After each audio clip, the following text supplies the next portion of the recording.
You all may know that I've recently teamed up with JCPenney. So I'm happy about it, and JCPenney is happy about it, but there's a group called 1 Million Moms that is not happy about it. This organization doesn't think that I should be the spokesperson because I'm gay. So for those of you just tuning in for the first time, it's true, I'm gay. I hope you were sitting down. I hate to break it to you this way, but anyway.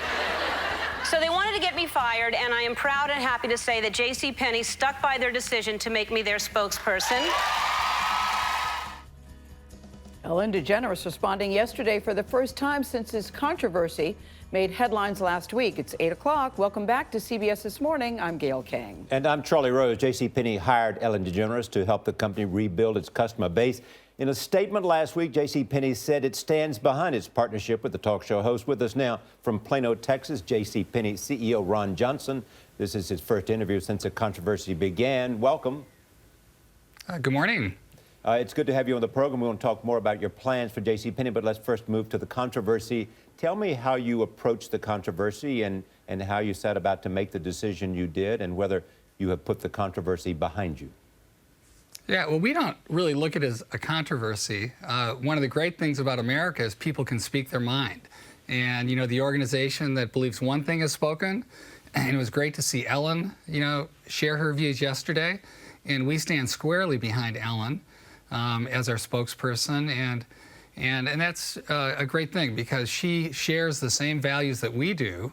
You know, our company was founded 110 years ago on the Golden Rule.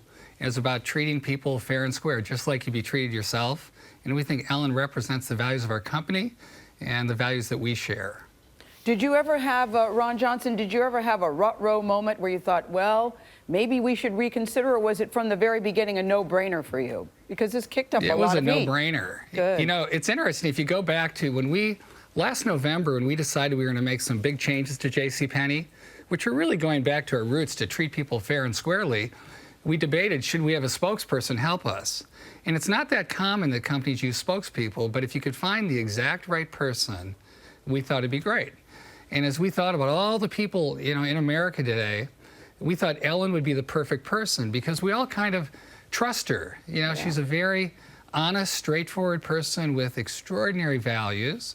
And so we went out and met with her, and she actually chose us as much as we chose her. And it's been unbelievably, wonderful to work with someone who is so kind, so gracious, so funny, who just, I think, captures, what America's about. And so never doubted. You have had an interesting career at Target, then at Apple, where you built up the Apple stores, which have become well-known and a big success for Apple. So now you're at JCPenney.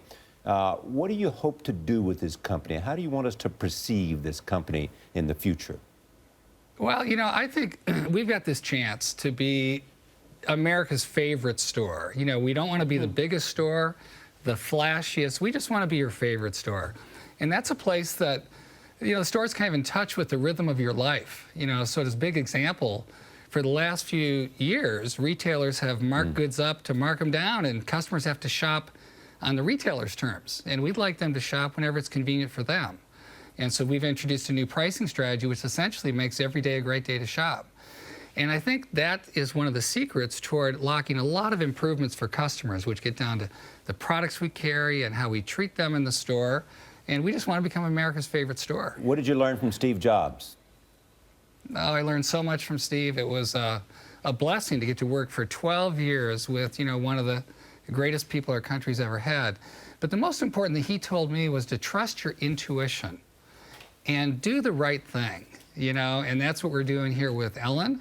I think that's what we're doing here with our pricing, and Steve just said if you do the right thing and focus on just doing one thing at a time, your best, you'll end up in a really good place. So I like the path that we're on. I love the description of you, Ron, that you're the Steve Jobs of the retail industry. That's quite a compliment. And that when you were hired, he said to you that retailing is hard. So you don't look like a worried guy to me. It looks like you clearly have a plan. Could you explain how it's going to work? We reported on it last week that everything will be discounted. Is that what you're thinking? Yeah, well, that's just one element. Retailing is hard, and that's what Steve said when we started stores at Apple. But you look, a dozen years later, the stores are really popular with people. And they're really popular because people know that the store cares more about what the product does for them than just selling a product. So at Apple, in many ways, the relationship with the customer begins when they buy. And we want to do the same thing here, but the most important thing is we have extraordinary respect for customers. And we think people live busy lives and the world's pretty complicated. And so we want to simplify things. And we think having a great everyday price, we've lowered our prices about 40%. And it's a price where people have always told us they like to buy products. So we just want to price them there every day so we don't have to play games with our customer. We just want to serve them as best we can. In the end, is it price that makes the difference in terms of whether someone chooses JCPenney or Walmart or Costco or whatever store they may be considering? Or is it something else? No, I think price is just one of the considerations. Ultimately, it's about the products that they leave the store with. And we have great products, but the pricing was getting in the way of our really communicating the value of our products. So by having a great everyday price that people can just make the decision that today, I love this product, we think it's a simpler way to go. And we've had such great feedback. I was in the stores last Wednesday when we began our new strategy, and the employees were saying, customers are bringing in cookies and cakes and giving us hugs. And I had that myself. A woman came up and said, "Can I just shake your hand? I really love what you're doing." Ron, the Apple store next to me on Fifth Avenue in New York stays open 24/7. What are going to be the hours for JCPenney?